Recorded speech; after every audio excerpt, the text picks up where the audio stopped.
Mithila Nepal television सबैको लागि सधैँको लागि। आदरणीय दर्शकवृन्द नमस्कार। नेपाल सङ्गीत तथा नाट्य प्रज्ञा प्रतिष्ठानको नियमित साप्ताहिक प्रस्तुति शास्त्रीय सङ्गीत, सङ्गत र संवाद कार्यक्रममा यहाँलाई हार्दिक स्वागत छ। म कार्यक्रम प्रस्तुता कुन्दन पाठक।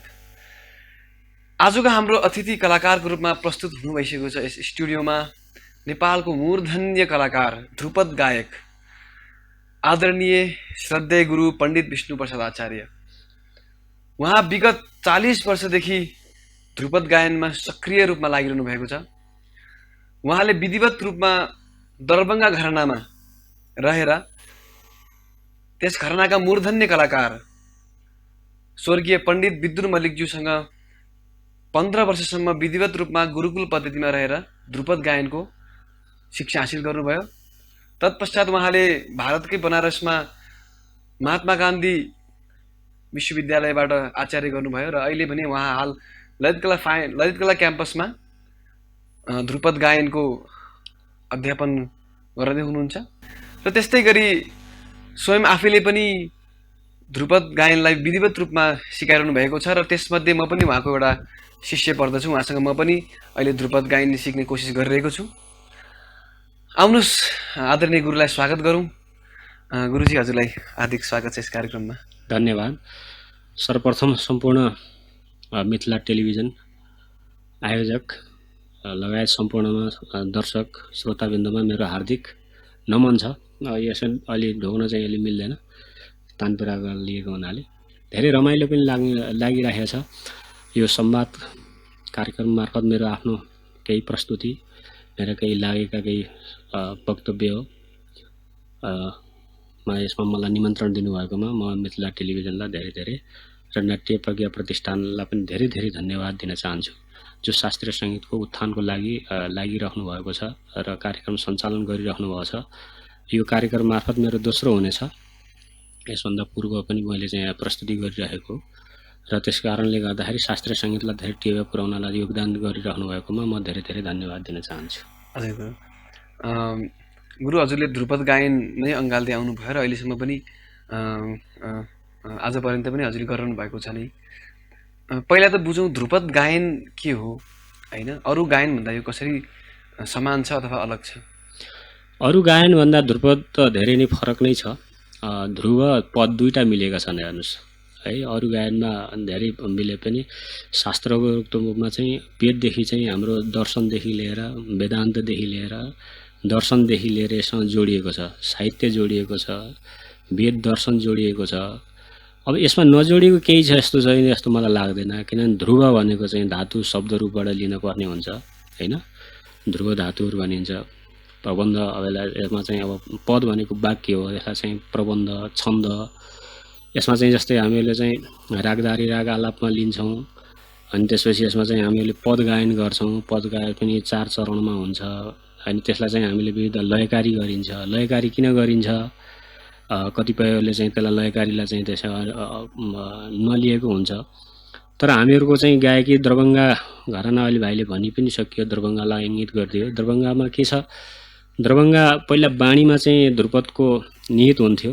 जस्तै गौहारी र खण्डारीको मिश्रण छ यसमा। कसरी आलापचारी गरिन्छ, ध्रुपदको गानको प्रक्रिया कसरी हुन्छ, त्यसको चाहिँ चलन कसरी हुन्छ, यो इत्यादि यसमा चाहिँ जोडिएका विषय छन्। तर ध्रुव भनेको चाहिँ अटल पद, अचल, जसमा हामीले स्वरलाई लगाउने स्थिरता रूपले चाहिँ लगाइन्छ। मैले प्रायः जसो भन्ने पनि गरेको छु। ध्रुव पदको सही मार्थमा छिटो चाहिँ शब्दमा हामीले बुझाउनु पर्दाखेरि सत्य पद भनेर बुझाइन्छ। सत्य के हो त भन्दा स्थिर हो। स्थिरमा जुन चाहिँ अन्तिममा गएर चाहिँ हामीले कुनै पनि चाहिँ हामीहरूले चाहिँ धर्म अर्थ कामको जहाँ हेर्दा पनि सत्य नै खोजिरहेका हुन्छौँ। पुराण इतिहास जति बनेका छौँ त्यो के को लागि खोजी भन्दा सत्यको लागि हो। हाम्रो सङ्गीत पनि के त भन्दा नाद उपासना हामीहरू गर्छौँ, सत्यमा जाने मार्ग खोज्छौँ। त्यसलाई चाहिँ हामीले मार्गीय सङ्गीत भनौँ। इत्यादि भावहरू छन्, रागरागिनीहरूसँग जोडिएको छ। यसमा चाहिँ छन्दहरू जोडिएको छ। यसमा चाहिँ स्वरहरूको चाहिँ जोडिएको छ, श्रुतिहरू छ, मूर्छनाहरू छन् इत्यादि एक आपसमा चाहिँ निहित सम्मित भएर चाहिँ यो चाहिँ गान सङ्गीत कला भइदियो। यसमा वाद्यहरू बज्छन्। यसमा चाहिँ यसको गाउँदाखेरि कसरी यसको चाहिँ शैली हुन्छ, यसको चाहिँ कसरी यसको हिँडाइ हुन्छ, यसमा चाहिँ कस्तो वाद्यहरू प्रयोग भइन्छ, हजुर यसमा कस्तो इन्स्ट्रुमेन्टले यसले चाहिँ राखेर यसलाई चाहिँ यसको चाहिँ गानलाई सौन्दर्य प्रदान गर्छ। यस्तो प्राचीन समयमा थियो जसलाई चाहिँ अब सुबद्ध गान, समूह गान पनि भनिन्थ्यो। यसका समयअनुसार परिवर्तनअनुसार सबै चिज बदलिँदै आएको छ। त्यसले गर्दा ध्रुपद भनेको कुरा चाहिँ अरू गानभन्दा अरू शैली भन्दाखेरि एकदम फरक शैली किसिमको छ यसको गान। यो केही नभए पनि चाहिन्छ, यो तानपुरा नभए पनि हुन्छ, केही नगर्ने एकदम आनन्दले बसेर चाहिँ गाए पनि हुन्छ। समूहमा बसेर 4 जनाले गाउन पनि मिल्यो, 4 जनाले बजाउन पनि मिल्यो। यो ध्रुपद गान त जसरी चाहिँ लिन सकिन्छ त्यसरी एकदम सरलता पनि छ, यति जटिलता पनि छ। अब कतिपय चाहिँ ध्रुपदलाई जटिलता पनि बनाइदिएको छ। हुन त हो, जटिल नै हो, कठिन नै हुन्छ, यसमा स्वर लगाउनु पर्ने हुन्छ, स्वरको स्थिरता आउनुपर्ने हुन्छ, यसमा चञ्चलता अलि कम हुन्छ। त्यस कारणले गर्दा ध्रुपद गान शैली अरूभन्दा अलि भिन्न छ। हजुर त्यही कुरामा आउँदै गुरु मैले जस्तो ध्रुपदमा चाहिँ अब स्थिर भएर स्वर लगाइन्छ होइन, त्यसमा पनि अब 4वटा चरणहरूमा आलाप गरिन्छ। त्यही प्रक्रियामा थोरै हजुरले चाहिँ पहिलो चरणको आलाप के हो, यसलाई स्वर कसरी लगाइन्छ भन्ने कुरा थोरै दर्शाइदिनुहोस् न। धेरै राम्रो गाएर नै।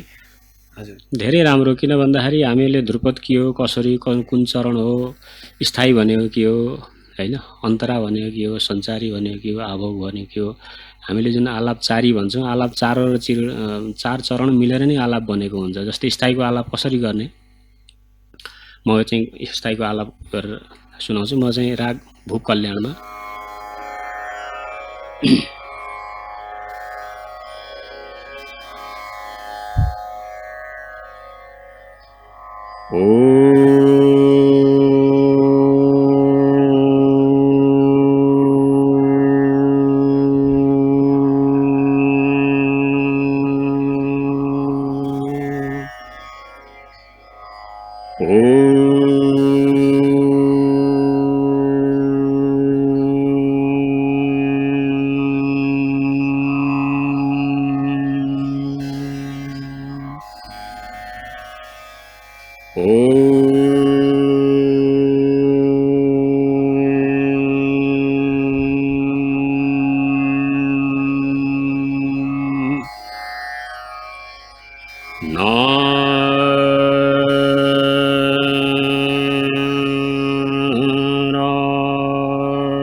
रे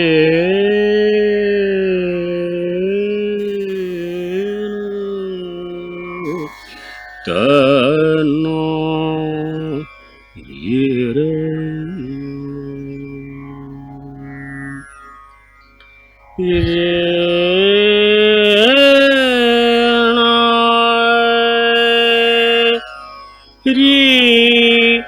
ता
यसरी स्थायीको आलापलाई लिएर गइन्छ।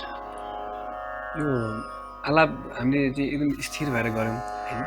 सो यसमा चाहिँ रागदारीको कुराहरूलाई बढी ध्यान दिएर चाहिँ रागलाई देखाउने प्रयत्न गरिन्छ गुरु। हजुर, अब राग आलापको पहिलो हाम्रो स्थायी आलापलाई चाहिँ एकदम स्थिरता लिएर एक एक स्वरमा रोकेर र रागको स्वरूपलाई ध्यान गरेर, जस्तै यसको राग अब प्राचीन समयमा धेरै चाहिँ वादी सम्वादीको मूर्छना पद्धतिमा थियो। मूर्छना पद्धति पनि राम्रो हो, तर कतिपयको मूर्छनाको चाहिँ व्यवहारिकमा चाहिँ अब चाहिँ कुनै मैले यसमा चाहिँ राखेर यही उसमा चाहिँ अरू राग प्रस्तुत गर्न चाहेँ भने यो स्केलमा राखिसकेपछि त्यो व्यवहारिक त्यसको प्रस्तार गर्नलाई अलि चाहिँ गाह्रो हुने कारणले गर्दाखेरि थाट पद्धतिमा आयो। अब योलाई हामीले चाहे नचाहे पनि हामीले यसलाई स्वीकार गरेकै छौँ। र जस्तै ग्रह न्यास हामीले स्वर लिन्छौँ प्राचीन समयमा थियो। वादी सम्वादीलाई ध्यान राखेर त्यसको स्वरूपमा चाहिँ किनभने अब जस्तै अब यो राग स्टार्ट गर्दाखेरि किन ग र धको वादी सम्वादी यसलाई मानिएको छ। गन्धार अब ऋषभ र पञ्चमको कसरी चाहिँ त्यसमा चाहिँ मध्यमलाई कसरी मिडमा ल्याउने हो, निषादलाई कसरी लिने हो, अब दैवक कसरी चाहिँ लगाउने हो, यिनी बारीकी कुरा हो। अब त्यो चिजलाई राम्रोसँग राखिन राग स्वरूप जान सक्दैन। जस्तै अब चाहिँ यसमा भूपाली पनि छ, यमन पनि छ। अब यसलाई हामीहरूले भूप कल्याण भनेर भन्दछौँ, कहीँ शुद्ध कल्याण पनि भनिन्छ। यसलाई लिने क्रम कसरी हो, कति कोही रागहरू मिडमा आउँदछन्, कति चाहिँ मुर्कियुरमा आउँदछन्। जस्तै प्रकारले पञ्चमदेखि मध्यमलाई कसरी मिडमा लिइन्छ,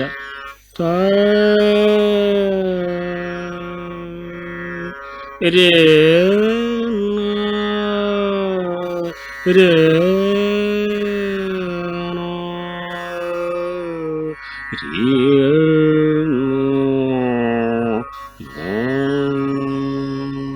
अब यो यस्तो प्रक्रिया गुरुमुखसँग चाहिँ गुरुसँगद्वारा सुनेर त्यसलाई चाहिँ अब हामीले त्यसलाई रियाज गरेर गुरुसँग चाहिँ गुरुमुख भएर लिने प्रक्रिया कतिपय हुन्छ। अब कतिपय नोट्समा पनि हामीले लेखिएको हुन्छ, त लेखेर त्यसलाई चाहिँ फलो गर्न त सक्छौँ, तर त्यसको हाम्रो त्यति चाहिँ हाम्रो नोटेसन त्यति डेभलप भएको छैन। जस्तै वेस्टर्न स्टाफ नोटेसन भए अनुसारै हामीले त्यसलाई लिन सकिराखेका हुँदैनौँ। त्यसो भएर हाम्रो पूर्वीय शास्त्रीय सङ्गीतमा प्रायः गुरुमुखी नै विद्यायु भएको कारणले गर्दाखेरि यसलाई चाहिँ गुरुमुख भएर सुन्नै पर्ने हुन्छ। रागहरू राग त यति छन्, अब यसलाई चाहिँ हामीले चाहिँ साधेर चाहिँ एउटा राग जीवनमा सकिँदैन। अब हामीले कोसिस नै गर्ने हो। अब हामीलाई त धेरै जान्न पर्ने पनि हुन्छ, किन भन्दाखेरि अब चाहिँ अब यसको चाहिँ विद्वता हासिल पनि गर्नु पर्यो। तर चाहिँ हासिल गर्दाखेरि त्यसको केही विशेष कुरालाई त केही जान्न सकिन्छ मोटामोटी, तर त्यसको साधना त्यसको बारीकी त्यसलाई चाहिँ पूर्ण गर्नलाई चाहिँ जीवन बित्छ।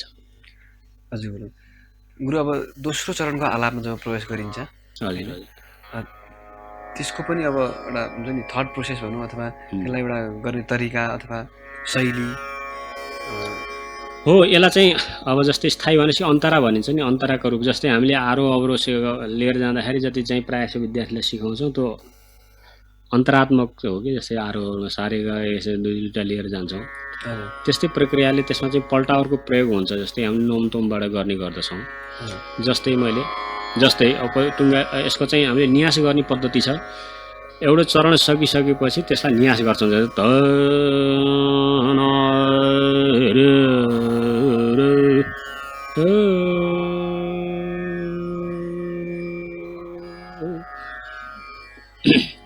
अब सेकेन्ड पाटोमा चाहिँ डबल हुन्छ त्यसलाई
यसरी सेकेन्ड पार्टलाई जारी गरिन्छ। स्थायी अन्तरा भयो, त्यसपछि हामी सञ्चारी भन्छौँ होइन?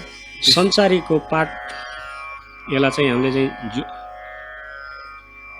यसलाई चाहिँ सञ्चारी न माथि न तल, यसलाई चाहिँ बिचको मध्यम कथनमा लिएर गइन्छ। जस्तै हामीले 3-3 नोटहरू हुन्छन् प्रायः चाहिँ जसलाई जोड भनिन्छ। अब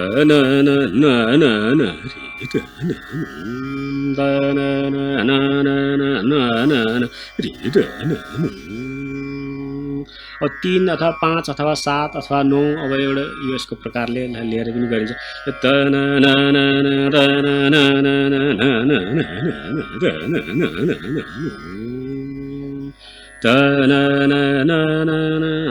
न रि र र नो रे र र नो न न न न न न त न न न न न न रे र न त न न न त न न न न न रे र र न त न न न न द न न न न न न न न न नो त न न नो न न न न न द न न न न द न न न त न न न न न द न न न न रि र र द न त न न त न त न न त न न न न न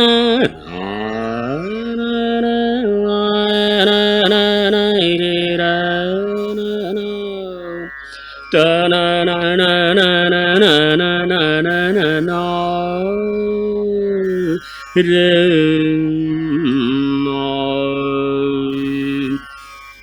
ta na na na na na na na na na re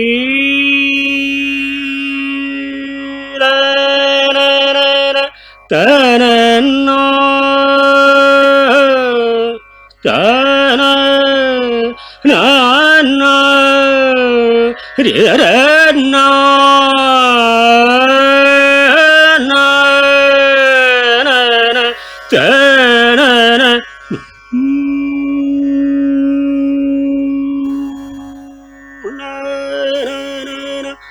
ta na na na na na na na na na na na na na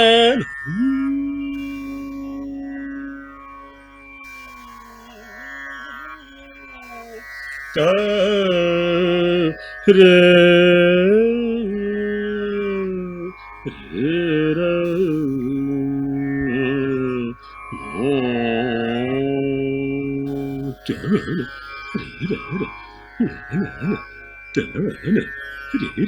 ta re re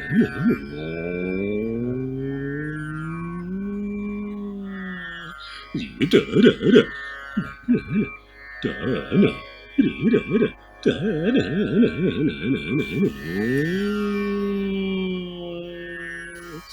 re na na na na na ri na na na na na na na na na re ra ra na re ra ra ta na na ta na ri ra na na no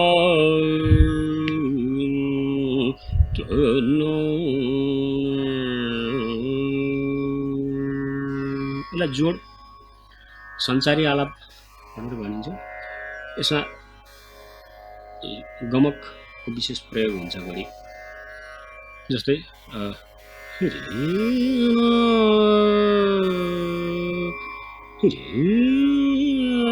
सुतको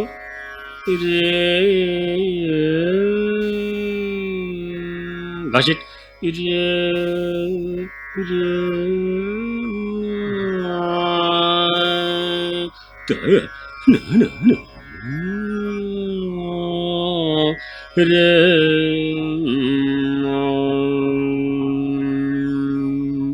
विस्तृत रूपले चाहिँ गमक वीण घसिटको प्रयोग जोडमा विशेष गरिन्छ।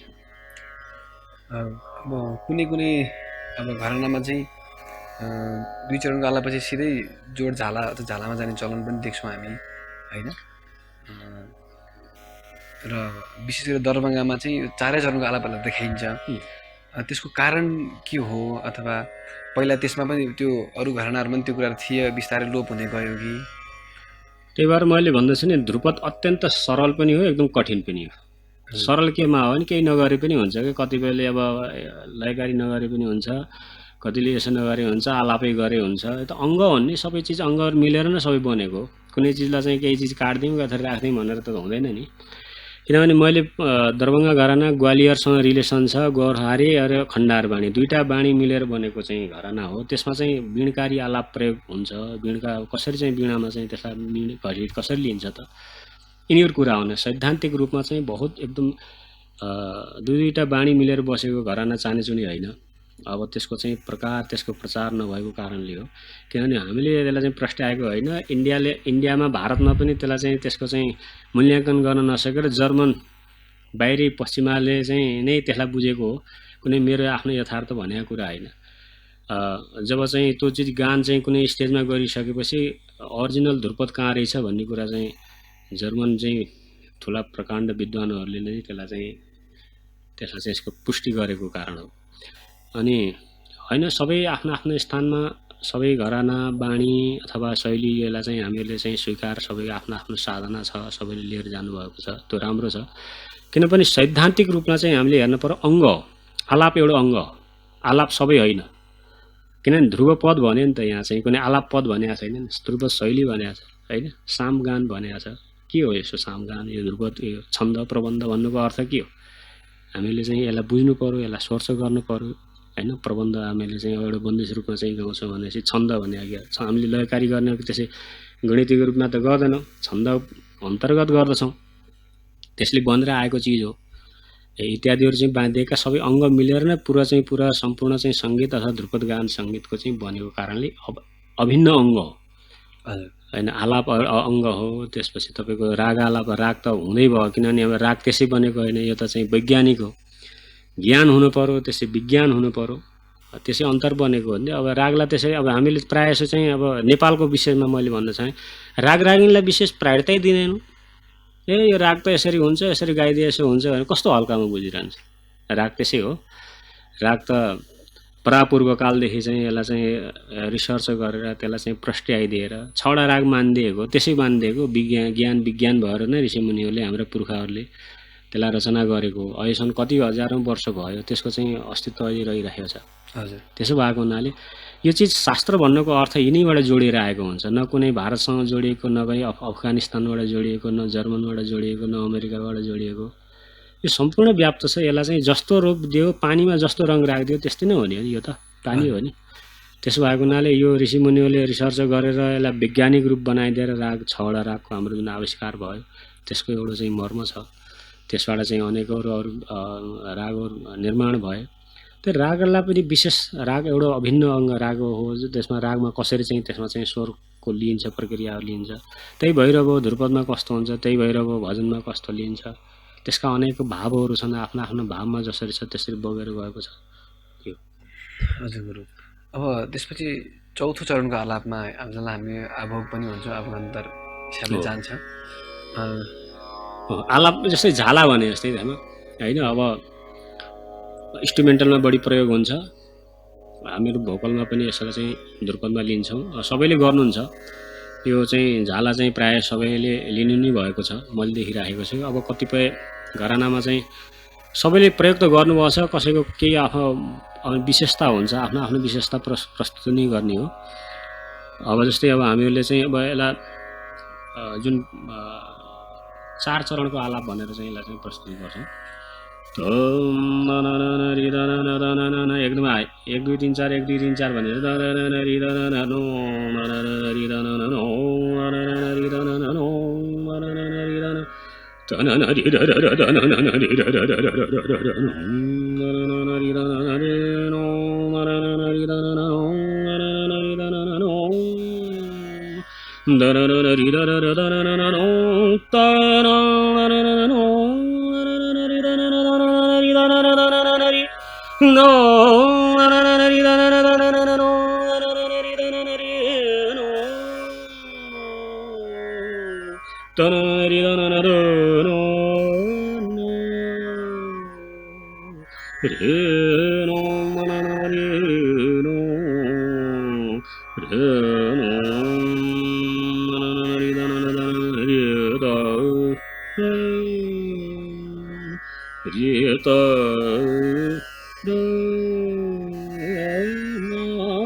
यसरी नै 4 चरणमा आलाप गरेर त्यसपछि हामीले अथवा धमार होस् चाहे ध्रुपद होस् त्यसैलाई गानलाई प्रयोग हुन्छ। हजुर गुरु, मैले जानकारी प्राप्त भएअनुसार जस्तै वीणाबाट चाहिँ पहिला चाहिँ भनौँ न हाम्रो शरीरलाई नै चाहिँ गायन वीणा भनिन्छ अरे होइन। सो वीणाबाट चाहिँ ध्रुपद गायन पनि सँगसँगै आयो भन्ने सुन्छु मैले चाहिँ। अनि त्यही भएर त्यो वीणामा जसरी आलाप गरिन्छ अनि झालाहरू गरिन्छ त्यही कुरालाई चाहिँ पछि गायनमा नि ल्याइएको कुरा कि यही हो गुरु कुरा हो हो। किन भन्दा प्राचीन समयमा वीणाको आधारमा तन्त्रवाद्य नै चाहिँ प्रधानता भएको छ। जति पनि आविष्कार गरेको चाहिँ वीणकार भनिन्छ। अब है मेरो समोखर सिंह जुन घर बानीमा थियो त्यो उहाँ चाहिँ वीणकार हुनुहुन्थ्यो होइन। किनभने जति चाहिँ धेरै यसो रिसर्च गरेको तन्त्र तार खाल फुक भन्छ कि तन्त्रवाद्य फुक वाद्य। यस्तै फुकमा चाहिँ बाँसुरी सुसुरी भनौँ, बाँसुरी भनौँ, शङ्ख भनौँ, जस्तै हामीले लगाउने प्रक्रिया यहाँ लगाउँछौँ हामीले फुक वाद्यको चाहिँ प्रयोग हुन्छ।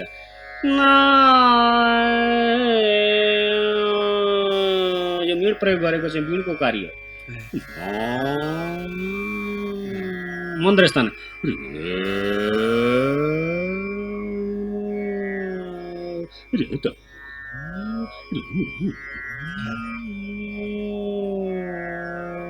यस्ता चाहिँ हामीले गमक जस्तै हुमफिप भनौँ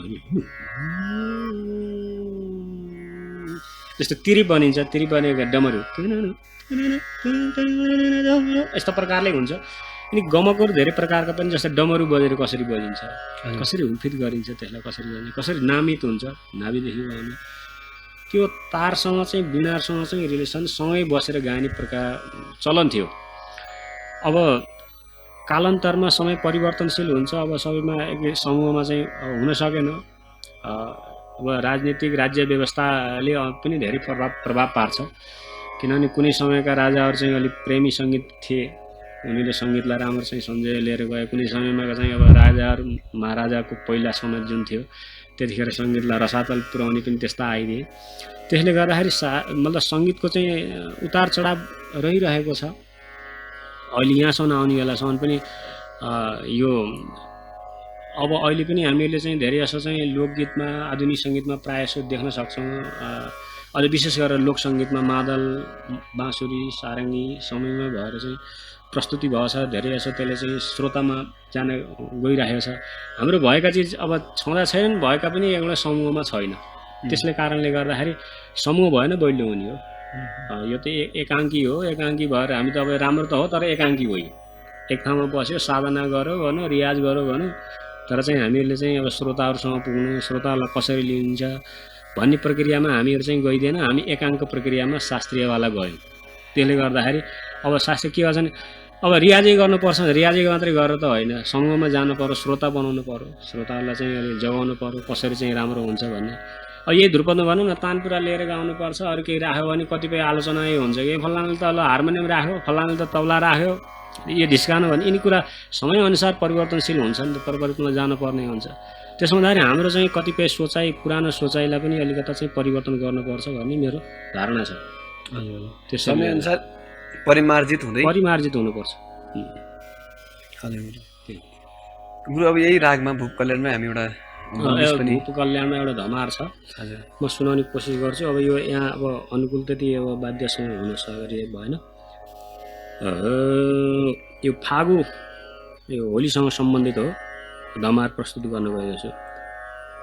शब्द छ एरी सखी रामलला मेरो आँगन आए खेलनको फाग है सबैकै चुनरिया रङ्ग से भिजावत और सजावत फाग भन्ने चाहिँ अन्तर्राष्ट्रिय छ। म यसमा चाहिँ विस्तृत लयकारी गर्न चाहन्न, किनभने वाद्य भयो भने रिदम भयो भने अझै राम्रो हुन्छ है। म यसको चाहिँ प्रक्रिया चाहिँ अब यस्तो हो भन्ने चाहिँ बुझाउँछु स्थायी अन्तरा गाएर।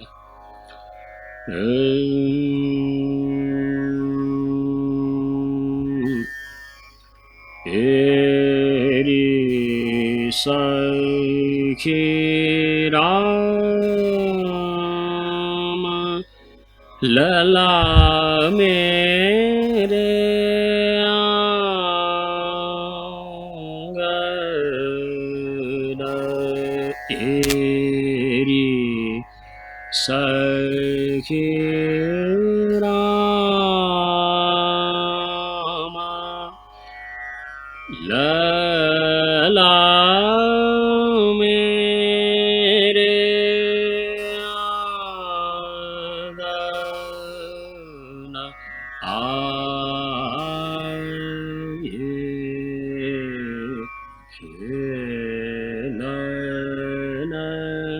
ओ फाग एरी सखेरा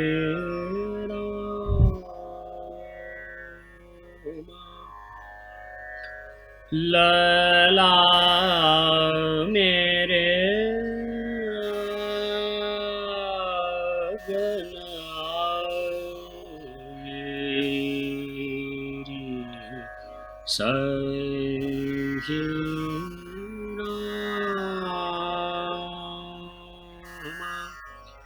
राम लाला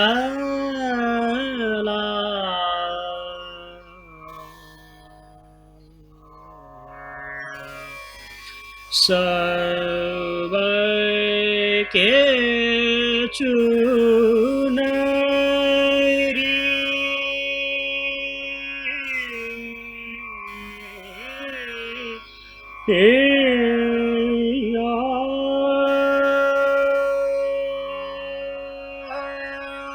सब के चुनरिया रंग से भिगावत और सजावत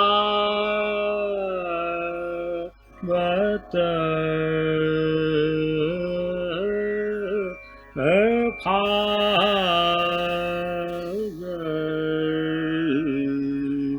एरी सखेरा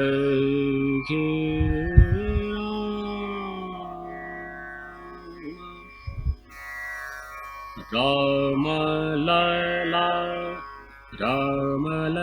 मेरो आंगन आए खेलन को भाग एरी सखे राम लला मेरो आंगन आए खेलन को भाग एरी सखे राम लला सखे सखे राम लाला में आंगन आए सखी लला मेरो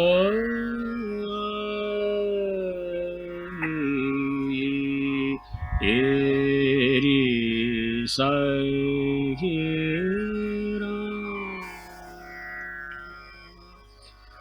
एरी सखेरा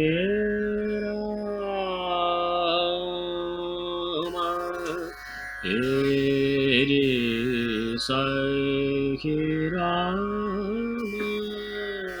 लला मेरे आंगन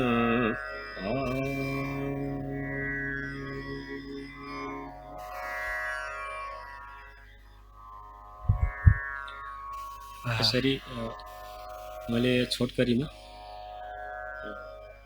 विशेष गरेर हाम्रो श्रोताहरूले यसलाई चाहिँ ध्रुपद गान कसरी के हो भन्ने बुझ्ने प्रयास दिन म कोसिस गरेको। जस्तै ध्रुपद भन्ने कसरी गाइन्छ, दुगुन तिगुन चौगुन अथवा बन्दिस कसरी गाइन्छ, यसरी गाउने भन्ने जानकारीको लागि विशेष त जानकारी अब सङ्गीतमा लाग्नुभएका विद्वानहरू हुनुहुन्छ, उहाँले त बुझिसक्नु भएको छ।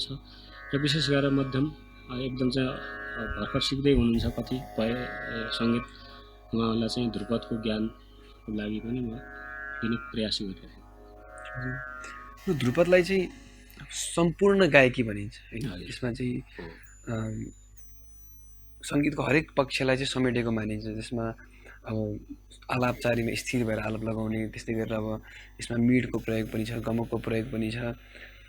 अझै जोड झालाहरू गर्दाखेरि त तानहरू पनि, तानको जुन प्रकार छ त्यो पनि सुन्न मिल्छ हामीलाई होइन। भन्दाखेरि मिडको प्रयोग जुन हामी गरिरहेको छौँ होइन, यो त अरू गायकी पनि प्रयोग त हुन्छ होला। तर विशेष ध्रुपदमा चाहिँ यसको प्रयोग भएको देखिन्छ। ख्याल हामी जुन अब शास्त्रीय गायनमा ख्याल पनि एकदमै सँगसँगै आउँछ होइन, ख्यालमा चाहिँ कसरी यसको प्रयोग हुन्छ हुँदैन अथवा कुन तरिकाले हुन्छ? सबैमा प्रयोग हुन्छ, त्यसको चाहिँ क्रियाहरू फरक फरक छन्। बिना मिड बिना गमकको त म गायकी त मैले कल्पनै गर्न चाहन्न। किन भन्दाखेरि अब सङ्गीतका 3वटा चाहिँ हामी सप्तक हुन्छ, मन्त्र मध्य तार। वाद्य इन्स्ट्रुमेन्टल पनि हुन्छ। हामीले चाहिँ अब 2टा किन वाद्य बजाउँछौँ त? तबला किन बायाँ राख्छौँ त? बेस चाहियो, उहाँको टिपको पनि माथि पनि चाहियो, मिडियम पनि चाहियो। तिनी चिज नभइकन चाहिँ कुनै पनि सप्तक नभइकन त कहीँ पनि हुँदैन। हामीले लोकगीतमा पनि त त्यहाँ पनि त्यही पिच अनुसारको चाहिँ गमक हुन्छ नि, त्यही अनुसारको मिड हुन्छ। जस्तै ख्यालमा पनि हुन्छ। ख्यालमा त ख्याल र ध्रुपद त केही फरक छैन जस्तो लाग्छ मलाई है। अब किनभने विलम्बित गाउनु भनेको के हो त? मतलब ध्रुपदै त हो नि, आलापै हो, बोल आलाप हो क्या, तपाईँको रिदमिक आलाप हो। एक तालमा कुनै रिदममा तपाईँले तालबद्ध आलापै जाने गरिन्छ, शब्द कम हुन्छ। मिड अब जस्तै शुद्ध अब भू कल्याण गाउनु भने त मिड प्रधान रहेको, त्यहाँ त मिड प्रयोग गर्न पर्यो, त्यसमा पनि प्रयोग हुन्छ। किनभने ध्रुपदमा ख्यालमा ध्रुपद लागेर चाहिँ बिग्रिँदैन। कति अङ्ग हाम्रो जसराजीको जुन घराना छ त्यो सबै ध्रुपद। ग्वालियर त भन्नै पर्दैन, किनभने हामीहरूको पुरै अब बाणी नै ग्वालियरबाट निस्केको भन्छ। ग्वालियरलाई त हामीले हाम्रो चाहिँ एउटा रेस्पेक्ट घराना, एकदम पुरानो घरानामा चाहिँ मान्छौँ होइन। अब पहिला त्यो ध्रुपदै घराना हो, हाम्रो चाहिँ पुर्खाहरूले पनि त्यहाँबाट सिक्नु भएको होइन। त्यसले गर्दाखेरि त बिना चाहिँ अब त्यो गमक मिड नभएको त कुनै ख्याल कुनै पनि केही पनि चिज छैन। त्यसका प्रयोगहरू हुन्छ। किन ध्रुपदमा नितान्त जस्तै हामीले सुरुमा चाहिँ आलापचारीलाई चाहिँ प्रधानता दिन्छौँ र 4 चरणमा हामीले आलाप प्रक्रिया, त्यसलाई चाहिँ विस्तृत राग आलापमा चाहिँ हामीले अलम विलम्ब गरे जस्तो हो यो होइन। तपाईँलाई चाहिँ एउटा चाहिँ तपाईँ योगसँग रिलेसन पनि छ नि हामीहरू, किनभने हरेक चिजलाई योगसँग जोडिएन भने चाहिँ अपुरो हुन्छ। जस्तै ज्ञान योग, भक्ति योग होइन, वैराग्य योग। सङ्गीतमा पनि हामीले नाद उपासनमा लिएर नाद योगमा लिएर जान्छौँ। हाम्रा 7वटा चक्रहरू छन् होइन। हाम्रा 7वटा चक्र कसरी चाहिँ हाम्रा नाडीहरू छन् है, इडा पिङ्गला भन्छौँ, सुषुम्ना भन्छौँ। सुषुम्ना नाडी हामीलाई चाहिँ खुल्नुपर्छ, खोलिसकेपछि गानलाई चाहिँ राम्रो हुन्छ। अब हाम्रा चक्रहरू छन्, चक्र खुल्दै जानुपर्छ, योगसँग छ। हाम्रो चाहिँ अब चाहिँ नादसँग चाहिँ खुल्नु पर्यो, यिनी चाहिँ जोडिएका हुन्छ। जस्तै हामीले अलम विलम्ब गरे जस्तै हामीले चाहिँ ब्रिथिङ गर्छौँ भनौँ न, गमक लिन्छौँ त हामीले। गमक यिनी यो प्रक्रिया के त भन्दाखेरि नादसँग जान्छ। जस्तै नाभिसँग चाहिँ रिलेसन भएको हुन्छ। त्यसबाट चाहिँ अब तपाईँ चाहिँ चक्रहरूसँग चाहिँ हामीसँग रिलेसन हुन्छ। हामी आधार चक्रमा जान्छौँ। हामी तार सप्तकमा कसरी जाने, कसरी स्वर लिने? व्याकरणले भनेछ नि, मुखसहित नासिका उच्चार्यमा होइन। किन भनेछ त? स्वर कसरी लिएर जाने भने स्वरको प्रक्रिया सारेगामा मात्रै त होइन, हामीहरूको जीवनमा चाहिँ अब कसरी चाहिँ बोल्छौँ, कसरी शब्द लिन्छौँ, शब्द कसरी उच्चारण गर्छौँ, शब्दसँग जोडिएको किन छ, किन साहित्य सङ्गीत भनिरहेकोमा लिएर हामीले लिएर जान्छौँ। यो चिजलाई चाहिँ हामीले चाहिँ धेरै गहिरो बुझ्नुपर्ने हुन्छ। ध्रुपद त साहित्यसँग जोडिएको विषय छ। अब हामीहरूले त अब किनभने हामीहरू चाहिँ गायक मात्रै भयो, ध्रुपदकार त अझै बनेका छैनौँ। ध्रुपदकार हुनु पर्यो, रचना हुनु पर्यो। नेपालमा हामीहरूलाई चाहिँ अप्ठ्यारो परिरहेको नेपाली मतलब साहित्यबाट चाहिँ भाषागत, किनभने हामी नाद त स्वयं हो, यो त पूर्ण छ जसो पनि। किन भाषागतमा विवाद छ नि अहिले। अब हामीहरूलाई चाहिँ अहिले अब नेपालमा चाहिँ हामीहरूलाई अलिक ग्राह्यता नगरिएको भाषाको कारणले हो। इन्डियाको हो, इन्डियामा गएर आएको टोन छ। मलाई त विशेष गरेर भन्ने चाहिँ अझै चलनै छ होइन। किनभने ध्रुपदको शब्द रचना साहित्यकारहरूले पनि धेरै बुझ्नु भएको छैन जस्तो मलाई लाग्छ। यो कुरा चाहिँ अब राम्रो होला नराम्रो होला, बोल्नै पर्छ। किनभने नेपाली सङ्गीतमा चाहिँ गायकले मात्रै हात हो र होइन नि त। भाषागत नेपाली भाषाको उत्थान सङ्गीतले धेरै योगदान गरेको छ। उताको टोन छ नि त फलानु हो भनेर यहाँ चाहिँ पहिला चाहिँ टाइटल स्टेप लगाइदिएर चाहिँ त्यसलाई चाहिँ हेलत्त गरेर त्यसलाई चाहिँ दुधकारिनी गर्ने हाम्रो पद्धति छ नि त। त्यही भएर चाहिँ कला बढ्न सकिरहेको छैन। ध्रुपदमा चाहिँ गाउनुको ध्रुपदमा कस्तो शब्द प्रयोग राखिन्छ बुझ्न पनि पर्यो। साहित्यकारहरू हुनुहुन्छ, धेरै हुनुहुन्छ, राम्रो पनि हुनुहुन्छ साहित्यकारले, उहाँहरूले पनि हाम्रो तर त्यो चाहिँ हुन सकिरहेको छैन। ध्रुपदमा जस्तै भीमसेन जोशीले चाहिँ रामका गुणगान गरिए भनेर गाउनु भएको छ। आवाजका चाहिँ हरेका आवाजका लगाउने फरक फरक किसिम हुन्छ। ध्रुपद गाउनेले चाहिँ कस्तो किसिमको चाहिँ गाउन सक्छ, ध्रुपदमा चाहिँ कस्ता शब्द हामीले नेपाली राख्दाखेरि चाहिँ राम्रो हुनुपर्छ, त्यसमा कसरी म्याच गर्छ, त्यसै एउटाले मात्रै बन्ने चिज हो र यो। सङ्गीत भनेर भन्दैन त, सबै चिज भयो। सङ्गीतकार चाहियो, के शास्त्रीय सङ्गीतमा सङ्गीत हुँदैन त सबैले गाउन सक्छ, कसैले बजाउन सक्छ, कसैले त्यसलाई कम्पोजिसन गर्न सक्छ। यो ग्रुपिङ हुन चाहियो। यो नभएको हुनाले हाम्रो शास्त्रीय सङ्गीत धेरै चाहिँ बढ्न सकेको छैन नेपालमा। स्थायी अन्तरा बनाइदियो कुनै गीतको चाहिँ नकल गरिदिएर कपिराइट गरेर त भएन नि। यसमा चाहिँ यसलाई चाहिँ सर्नु पर्यो, भाषागत रूपलाई चाहिँ हुनु पर्यो, रिसर्च हुनु पर्यो, सोच हुनु पर्यो। त्यो चिज हाम्रो भएको छैन। अब भाषागत रूपमा हामी चाहिँ कमजोर छौँ। नेपाली भाषामा ध्रुपद अब छन् त छ, हाम्रा गुरुहरूले भन्नुहुन्छ कुनैको पालामा चाहिँ नेपाली भाषामा पनि ध्रुपद छ भन्नुहुन्छ। खै अब भएको हामीलाई त्यति थाहा छैन, किन नहुने त कुरै भएन। किनभने हाम्रो चाहिँ एउटा यस्तै स्वर्णमय यस्तो इतिहास छ, स्वर्णिम इतिहास छ, त्यो सन्न नहोला भन्नु त म सक्दिनँ। तर चाहिँ त्यसको विकासक्रम भएन, खै हामीले जान्न पाइएन। हामीले ध्रुपदै भन्दा मैले त जानिनँ थिएँ नेपालमा ध्रुपद हो यसरी हो भनेर। जबकि नेपालबाट चाहिँ निस्केका चाहिँ हाम्रो इतिहास छ, यस्तो चाहिँ छ। हामीले त संस्कार पाइएन नि त। यो चिज हो भनेर अब फलाना छ, यस्तो छ, उस्तो छ, यहाँ सिकाउने धेरै हुनुहुन्छ।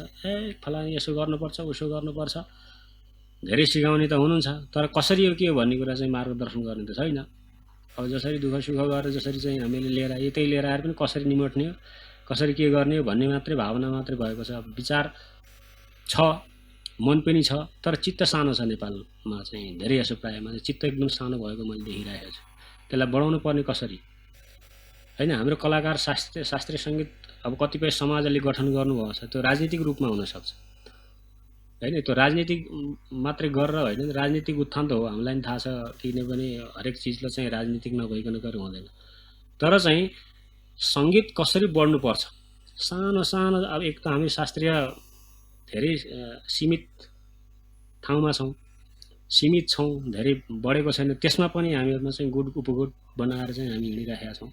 पहिले हाम्रो आफ्नो कमजोरीलाई उच्चारण गर्न सक्नुपर्छ। मेरो भनाइ मैले आज चाहिँ यसबाट चाहिँ भन्न हुने हो अथवा नहुने हो। धेरैहरू चाहिँ मेरा चाहिँ मैले मान्न पर्ने मेरा अग्रणी गुरुहरू हुनुहुन्छ, जान्ने हुनुहुन्छ। म जानेको मैले भन्न खोजे होइन। तर मैले यसमा चाहिँ विकृति देखेको छु। मेरो शास्त्रीय सङ्गीत केवल एउटा चाहिँ काठमाडौँ मात्रै एरियामा मात्रै राखेर पनि भएन। काठमाडौँमा राम्रो हुनुहुन्छ, काठमाडौँले मलाई चाहिँ मानेकै छ, त्यो भन्न खोजे होइन। तर कुरा के छ भने हामीहरू सीमितमा छौँ, हामीहरूको सोचाइ सानो छ। त्यसरी चाहिँ शास्त्रीय सङ्गीत अगाडि बढ्न सक्दैन र यो विकास हुन सक्दैन। यो चाहिँ मैले भन्न चाहन्छु।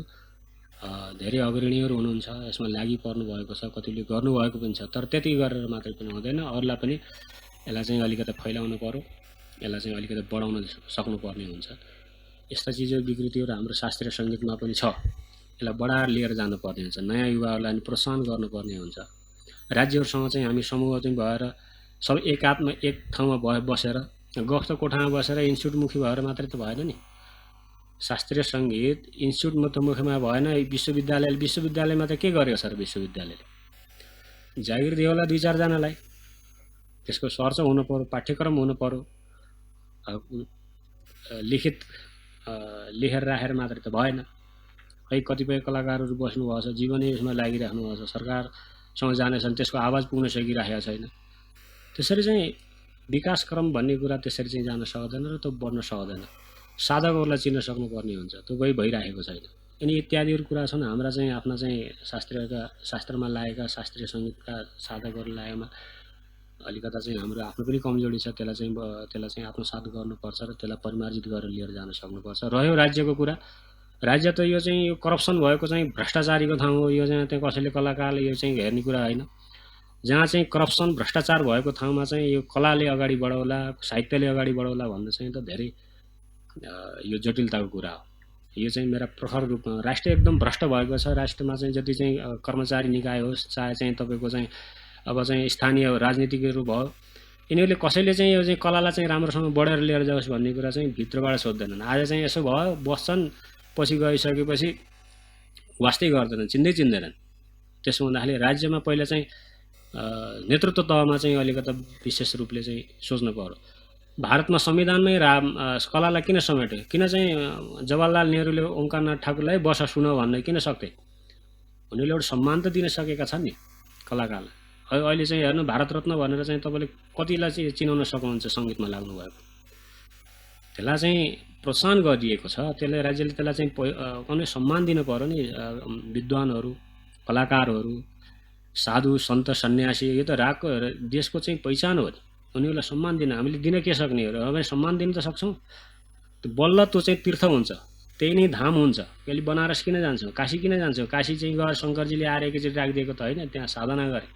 त्यहाँका विद्वान गर्नुहुन्छ भने विद्वान खोज्न सक्नुहुन्छ, सङ्गीतज्ञ भने सङ्गीतज्ञ सोध्नु हेर्न जान सक्नुहुन्छ, साधक गर्नुहुन्छ साधक हेर्न सक्नुहुन्छ। त्यसरी संरक्षण गरेर राख्न सकेर न त्यो चाहिँ अहिले चाहिँ बनारस काशी भनेर चाहिँ हामी जान सक्छौँ। त्यही हामीले बनाउन सक्दैनौँ। हाम्रो चाहिँ पशुपतिनाथ स्वयं भगवान् चाहिँ यहाँ चाहिँ नृत्य गरिराख्नु भएको, यहाँ पनि कला छ, यहाँ पनि यस्तो चाहिँ राम्रो चाहिँ संस्कृति छ, यहाँ पनि साधकहरू हुनुहुन्छ, यहाँ पनि विद्वानहरू हुनुहुन्छ। राज्यले त्यसलाई संरक्षण गर्न सक्दैन। खालि आफूलाई चाहिँ भुँडी भर्ने, आफूले चाहिँ त्यसरी लिएर लिएर जाने, अरू चाहिँ भ्रष्टाचार मात्रै गराइसकेपछि त्यो कला कसरी चाहिँ संरक्षण गर्छ? जसले माया दिन सक्दैन त्यहाँ को बस्न सक्छ? जसले चाहिँ मान्छेलाई चाहिँ श्रद्धा गर्छ त्यही गर्छ, त्यही नै जाने हो नि। अब हामीले चाहिँ अहिले चाहिँ मथुरा भन्छौँ, वृन्दावन भन्छौँ, काशी भन्छौँ, के कारणले भन्छौँ? त्यहाँ के छ र? त्यही बगेको छ। त्यहाँ वृन्दावन जाने भने अहिले जाने भने यस्तो गर्मी छ, के छ? पानी त्यहाँको चाहिँ खारो छ र पनि के छ भने त्यो भूमिमा त्यसै अनुसारले मान्छेले साधकहरूलाई सम्मान गर्छन्। त्यो चिज हुन सक्नु पर्यो। त्यो एउटा राज्यले मात्रै होइन, समाजको यो इङ्गित समाजतिर पनि हो होइन। अब चाहिँ कतिबाट आएछ नि, फलानाको एउटा चाहिँ लोगो लगाइदियो, फलाना उता आएछ नि फलाना होइन।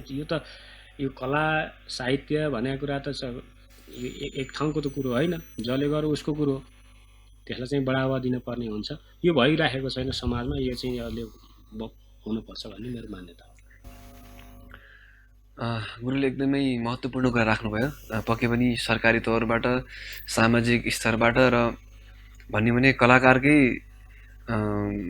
ठाउँबाट पनि यदि सबैजना मिलेर यो सङ्गीतलाई कसरी अगाडि बढाउन सकिन्छ, त्यसलाई कसरी विकास गर्न सकिन्छ भनेर नसोच्ने भने निकै नै अप्ठ्यारो हुन्छ भविष्यमा। त्यही भएर यो चाहिँ एकदमै राम्रो मेसेज गएको छ। यो कुराहरू सबैले मनन गर्नु जरुरी छ। कुरो भने अब भने हामी लगभग कार्यक्रमको अन्तिमतिर छौँ। मिथिला नेपाल टेलिभिजनमा हामी यो कार्यक्रम गरिरहेको छौँ र थोरै मैथिली, किनभने हजुरले त्यो मिथिला क्षेत्रमा पनि हजुर धेरै समय बस्नुभएको र त्यसको पनि सङ्गीतको ज्ञान राख्नुहुने हुँदा मैथिली क्षेत्रको केही त्यस्तो बन्दिसहरू अथवा केही पदहरू सुन्न पाएदेखि एकदम खुसी हुन्थे। धन्यवाद। म विद्यापतिजीको पद गाउन गइरहेको छु। मिथिला भन्न बित्तिकै मलाई चाहिँ अब किनभने मेरो रिलेसन पनि, मेरो घराना पनि त्यसबाट आबद्ध भएको हुनाले मैथिली भाषाबाट चाहिँ सम्बन्ध भएको, तर म चाहिँ त्यति टोन चाहिँ त्यति चाहिँ आउनु सक्दैन, माफ गर्नु होला। म कोसिस गर्छु, किनभने मेरो चाहिँ सम्बन्ध भएको छ। मेरो गुरुले गाउनुहुन्थ्यो, विशेष गरेर मैले उहाँको गुरुकै अनुकरणीय गरेर चाहिँ यो नन्द के नन्द कदम्ब के तरु तर धीरे धीरे मुरली बजाए भन्ने चाहिँ मैले एउटा पद विद्यापतिजीको गाउन गइरहेको छु। यसमा धेरै चिज, अब विषय सङ्गीतका धेरै छुट्यो, कतिपय मैले आफ्ना बन्दिस नेपालीमा बनाएको थिएँ, त्यो चिज अहिले मैले प्रस्तुत गर्न यो समय अभावले गर्दाखेरि पाइनँ। म चाहिँ यसमा चाहिँ केन्द्रित भएर चाहिँ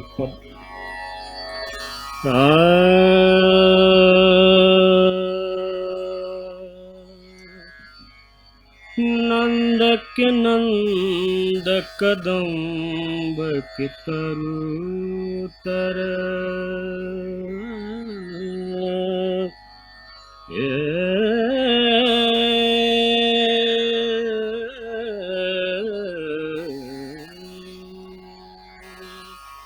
नंद के नंद कदम्ब के तरु तर धीरे धीरे मुरली बजाए सांवरे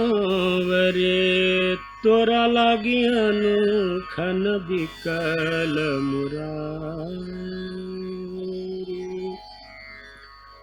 समय संकेत निकेतन बैसल धीरे धीरे बोली पठाई सांवरी नंद के नंद कदम्ब के तर धीरे धीरे मुरली बजाई सांवरी धीरे धीरे मुरली बजाई सांवरी नंद के नंद कदम्ब के तरु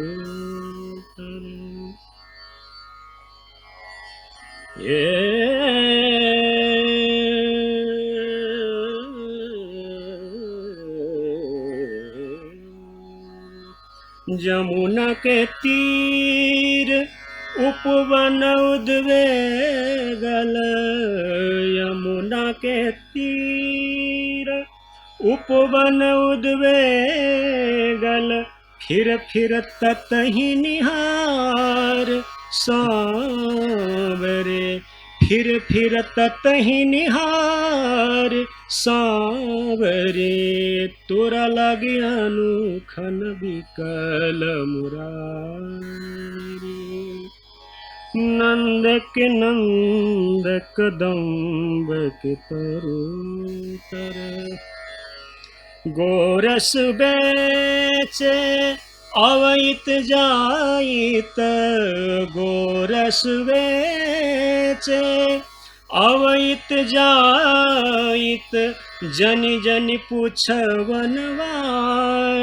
सांवरे, जनि जनि पुछवनवारी सांवरे। नंद के नंद कदम्ब के तरु तर, तरु तर। भनई विद्यापति सुन बरयोवती, भनई विद्यापति बरयोवती, नंद है नंद किशोर सांवरे, नंद है नंद किशोर सांवरे। नंद के नंद कदम्ब के तरु तर, धीरे धीरे मुरली बजाई सांवरे, सनय संकेत निकेतन बैसल, धीरे धीरे बोली पठाई सांवरे। नंद के नंद कदम्ब के तरु तरु। एकदमै सुमधुर प्रस्तुतिको लागि धन्यवाद गुरु। अब भने मलाई एकदमै मनपर्ने हजुरको नेपाली रचनामा जुन भटियारमा रहेको छ त्यो बन्दिस, त्यो पनि थोरै सुनाइदिनुहोस् न हजुरले। हुन्छ, म समयलाई जति पुरा हेर्न कोसिस गर्छु है सुनाउनु।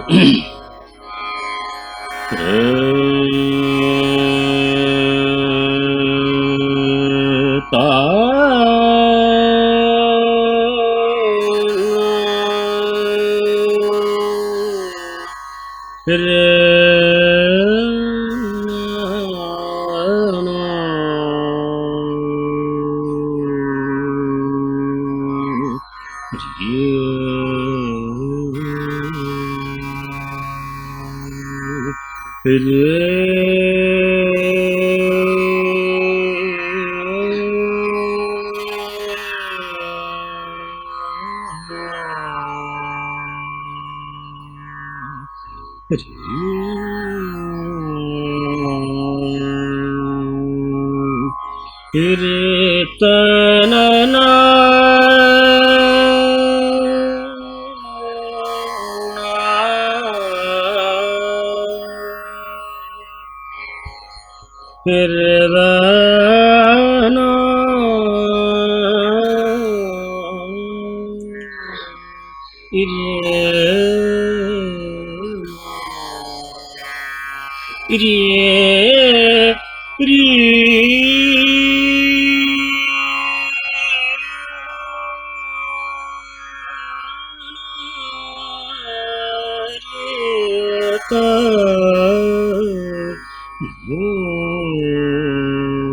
शब्द छ, कल कल निर्मल बगिरहोस्, कोशी काली गण्डकी कर्णाली। कल कल निर्मल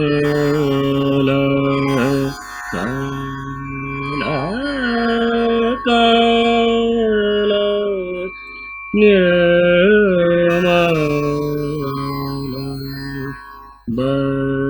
बगेर होस्,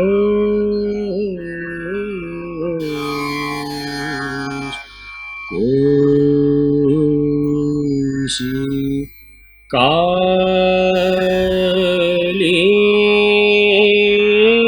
गण्डकी कर्णाली काला काला निर्मल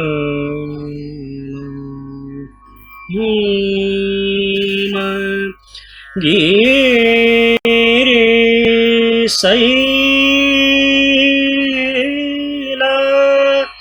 सरोवर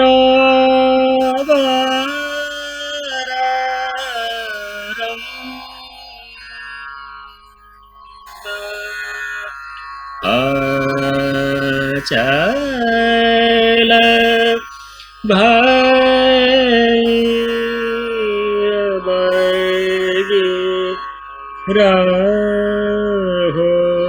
रहोस् सदा सदा काला काला निर्मल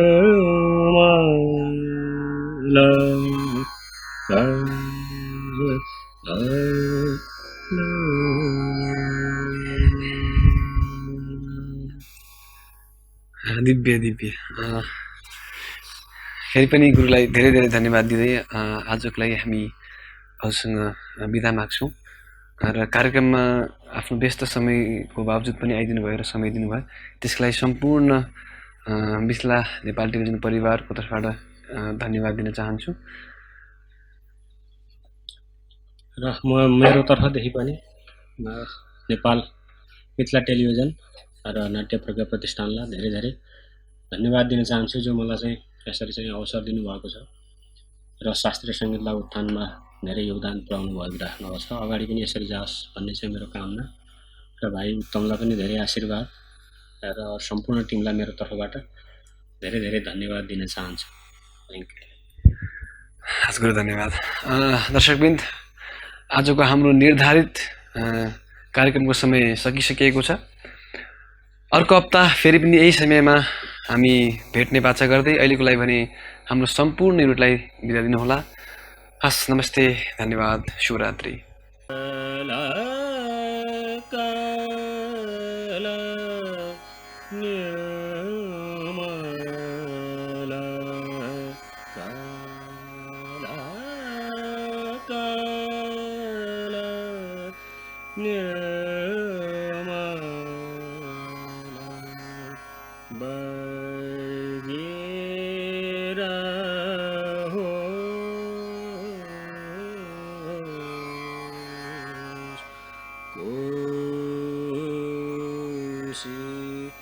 का